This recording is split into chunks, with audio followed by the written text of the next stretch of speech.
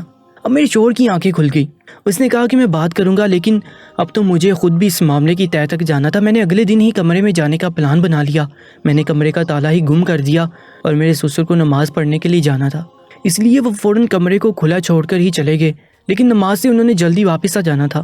میں فوراً کمرے میں داخل ہونے کے لیے اس طرف گئی۔ کمرے میں جو سامان تھا وہ تو میں دیکھ چکی تھی، مجھے پتا تھا، لیکن ابھی مجھے پھر سے یہ ضرور دیکھنا تھا کہ میرے سسر وہاں کیا کرتے ہیں۔ جب کمرے میں داخل ہوئی تو سامنے کا منظر دیکھ کر قدموں تلے سے زمین نکل گئی۔ وہاں پر تو 3 کم سن لڑکیاں بیٹھی تھیں، میں ان کو دیکھ کر حیران رہ گئی۔ میں نے کہا کہ جی آپ کون؟ تو کہنے لگی کہ ہم دم کروانے کے لیے آئی ہیں۔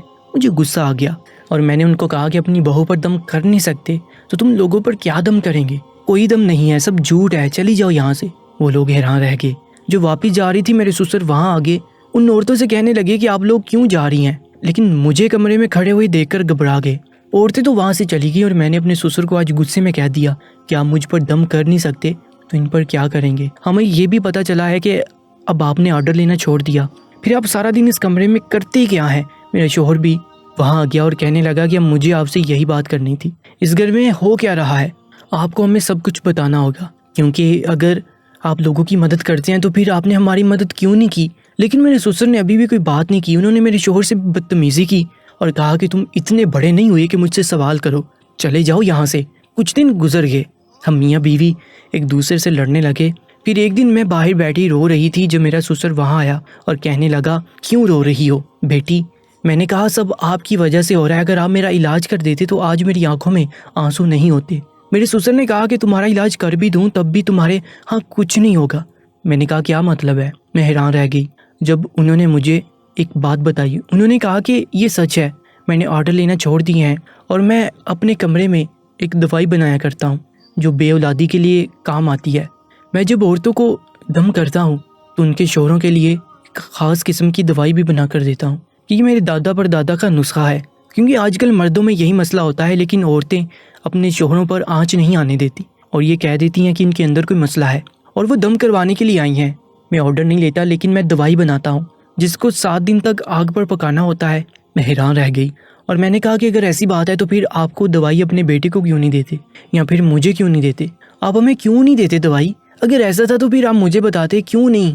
انہوں نے کہا کہ میں یہ بات زیادہ لوگوں کو نہیں بتانا چاہتا، گھر والوں کو بھی نہیں، لیکن یہ بات کسی کو بھی نہیں بتانی تھی، لوگوں کے راز تھے، ان کی عزت کا سوال تھا، لیکن میں تمہیں کبھی بھی دوائی نہیں دے سکتا اور نہ ہی تمہارے شوہر کو۔ اسے اگر دے دی جائے تب بھی کچھ نہیں ہوگا، تمہارے شوہر کو بھی یہ بات معلوم نہیں ہے کیونکہ بچپن میں اس کے ساتھ حادثہ ہو گیا تھا، وہ کبھی باپ نہیں بن سکتا، اس پر کوئی دوائی اثر نہیں کر سکتی۔ بات سن کر میں حیران رہ گئی۔ میں تم پر دم کرتا ہوں اور پھر بھی کوئی فائدہ نہ ہوتا تو یہ بات کچھ ٹھیک نہیں لگ رہی تھی، اس لیے میں نے دم کرنے سے انکار کیا تھا۔ بیٹی تمہارا شوہر بہت اچھا انسان ہے، وہ میرا بہت اچھا بیٹا ہے، میں نے کبھی اسے یہ بات نہیں بتائی کہ اس کے اندر خود اعتمادی کی کمی نہ ہو جائے، لیکن وہ کبھی باپ نہیں بن سکتا۔ میں بری طرح رونے لگی۔ میرے سسر نے میرے سر پر ہاتھ رکھا۔ میں تمہیں بھی یہ بات نہیں بتانا چاہتا تھا، لیکن کسی کی بیٹی کو اپنی بیٹی بنا کر لاؤ تو پھر اس کا دکھ بھی اپنا دکھ ہوتا ہے۔ میں نے ان سے معافی مانگی اور ان کا کہا کہ آپ یہ بات کبھی بھی میرے شوہر کو نہیں بتائیے گا، میں بھی نہیں بتاؤں گی۔ میں ساری زندگی اولاد کے بغیر تو رہ سکتی ہوں لیکن اپنے شوہر کی آنکھوں میں شرمندگی اور ندامت نہیں دیکھ سکتی۔ میں نے یہ بات اپنے شوہر کو کبھی نہیں بتائی اور اس دن کے بعد سے گھر میں ایسی کوئی بات کرنا بھی چھوڑ دیا۔ ہماری زندگی ایسے ہی گزر رہی تھی، پتہ نہیں یہ صحیح ہے یا غلط، پر یہی میری زندگی ہے۔ دوستو، آج کی اس کہانی کے بارے میں اپنی قیمتی رائے سے ضرور آگاہ کیجیے گا اور ایسی ہی سچی کہانیوں کے لیے ہماری یوٹیوب چینل درباری ٹی وی کو سبسکرائب کر لیجیے گا۔ اپنا بہت زیادہ خیال رکھیں۔ اللہ نگہبان۔